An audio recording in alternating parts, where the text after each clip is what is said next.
Des journalistes bélarusses en exil et des défenseurs de la liberté de la presse ont manifesté en Lituanie, le long de la frontière avec le Bélarus. Ils ont accroché des photos de leurs confrères emprisonnés par Minsk et réclamé leur libération.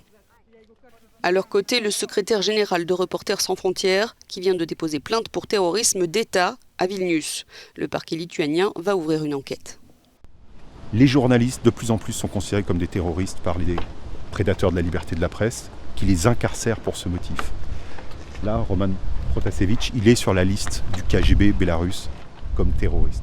Le président au Parlement a prononcé ce terme à son encontre. C'est une violence extrême, c'est une violence institutionnelle, alors même que c'est précisément ce président qui s'est comporté comme terroriste.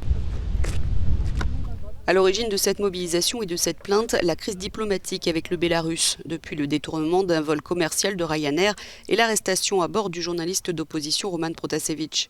Après la dernière élection de l'indéboulonnable Alexandre Loukachenko en août 2020, les manifestations antigouvernementales se sont succédées à Minsk au fil des mois et ont été réprimées. Des centaines de personnes ont été arrêtées.